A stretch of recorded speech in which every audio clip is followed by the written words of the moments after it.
এই যুগে জ্ঞান ছাড়া চলা যাবে না। এই যুগটা অজ্ঞ থেকে চলার যুগ নয়, জ্ঞান অর্জন করতেই হবে। আর এই জ্ঞান অর্জন শুধু এককেন্দ্রিক করলে চলবে না, আপনাকে বহুমুখী শিক্ষায় শিক্ষিত হতেই হবে। অন্যথায় আপনি ওই যে বললাম আল্লাহর নূর, যেটা দিয়ে আপনি এখন বিশ্বকে দেখবেন, এটা অর্জন করতে পারবেন না।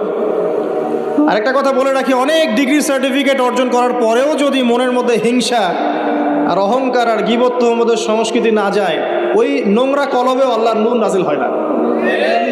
কথা বুঝাতে পারছি না? অনেক ডিগ্রি সার্টিফিকেট অর্জন করেছেন, তো মনের মধ্য থেকে এখনো হিংসাই যায় নাই, এখনো গীবত তহমতের সমালোচনার সংস্কৃতিই বর্জন করতে পারেন নাই, এখনো খোলা মনে সবাইকে ভাই মনে করতে পারছেন না। সংকীর্ণ মন, একটা ছোট মন নিয়ে ছোট লোকের মতো আপনি চলাফেরা করেন, এই মন নিয়ে চললে আল্লাহর নূর নাজিল হবে না। আল্লাহর নূর পেতে হলে মনটা প্রশস্ত হতে হবে, নিরহংকারপূর্ণ হতে হবে, কারো প্রতি হিংসা নাই, কারো প্রতি বিদ্বেষ নাই, কেউ আমার শত্রু না, মুসলিম ভাইরা সবাই আমার ভাই। উদার একটা যখন মন মানসিকতা থাকবে, নিরহংকারপূর্ণ মন থাকবে, জ্ঞান অনুযায়ী আমল হবে, সেজদায় কান্নাকাটি করবেন, আল্লাহর নূর চলে আসবে ইনশাআল্লাহ। আর এগুলো আসলে এখনকার সায়েন্স দিয়ে আমি ব্যাখ্যা করতে পারবো না, এগুলো আধ্যাত্মিক কথাবার্তা। আমাদের বাহ্যিক এই জগতের বাইরেও কিন্তু একটা জগৎ আছে, আমি মনে হয় বুঝাতে পারছি না। বারাকা, আল্লাহ পাকের বরকত কি দেখেছেন কখনো চোখ দিয়ে? আল্লাহ পাকের বরকত বলে একটা কথা আছে না? আছে না? আচ্ছা, বরকত কি জিনিস আপনি কি চোখে দেখতে পারেন? এমন একজন সালাফের কথা পড়লাম, যিনি 40 বছর বেঁচে ছিলেন। কত বছর? 40 বছর। এই 40 বছরে তিনি প্রায় 300টা বই লিখেছেন। কয়টা? 300টা। এখন বলেন, আমরা এখানে যারা বসে আছি অনেকে 40 পার করে ফেলছি না? আমরা এই 40 বছরে কিছু করতে পেরেছি? এই 40 বছরে একটা মানুষ 300টা বই লিখতে পারে? তাহলে আমরা বুঝতে পারছি যে তাদের সময়ের যে বরকত আর আমাদের হায়াতের বরকত এক না।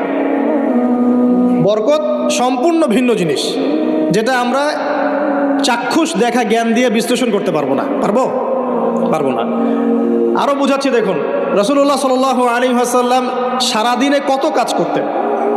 তাহাজ্জুদ পড়তেন, শেষ রাত্রে উঠতেন, রাতের এক অংশ ঘুমাতেন, আরেক অংশ উঠতেন, উঠে তাহাজ্জুদে নামাজ পড়তেন, লম্বা কেরাত, মানে এক রাকাতে প্রায় 4 পারা কোরআন তেলাওয়াত করেছেন। এক রাকাতে 4 পারা। আমরা তো 4টা আয়াত পড়লেই একদম তাড়াতাড়ি রুকু করতে হবে, দাঁড়ায় থাকতে পারতেছি না। তাই নামাজ তো ডিজিটাল, এখন যুগের সাথে সাথে নামাজও কি ডিজিটাল। অনেক মসজিদে নামাজ পড়লে মনে হয় ইমাম সাহেব পেশাব পায়খানা চাপ নিয়ে নামাজ পড়াচ্ছে মনে হয়, তাড়াতাড়ি নামাজ শেষ করতে পারলে বাঁচে। আবার দেখা যায় মাঝে মাঝে যে নামাজ মানুষ পড়াচ্ছে, পড়তেছে না, মানে নামাজ পড়ানোর দায়িত্ব সে পালন করছে, নামাজ নিজে পড়তেছে না। তো এই ডিজিটাল নামাজ না, নবী সাল্লাল্লাহু আলাইহি ওয়াসাল্লাম এক রাকাতে 4 পারা কোরআন তেলাওয়াত করেছেন, প্রায় 4.5 পারা তাহাজ্জুদের নামাজে। তখনই তো গিয়ে পা ফুলবে। এই যে পা ফুলতো, এমনি এমনি পা ফোলে? কতক্ষণ দাঁড়ায় থাকলে একটা মানুষের পা ফোলে? তো নবী সাল্লাল্লাহু আলাইহি ওয়াসাল্লামের পা ফুলে যেত, পা মোবারক ফুলে যেত। লম্বা সালাত পড়তেন, সালাতের পরে আবার কিছুক্ষণ ডান কাতে শুয়ে থাকতেন সুন্নত পড়ে। বেলাল রাদিয়াল্লাহু আনহু এসে ডাক দিতেন, তিনি গিয়ে মসজিদ নববীতে নামাজ পড়াতেন। ফজরের নামাজও হতো লম্বা, কেরাত হতো লম্বা। নামাজের পরে আবার সাহাবীদের সাথে কথাবার্তা বলতেন, দ্বীনি বিষয়ে মোজাকারা করতেন।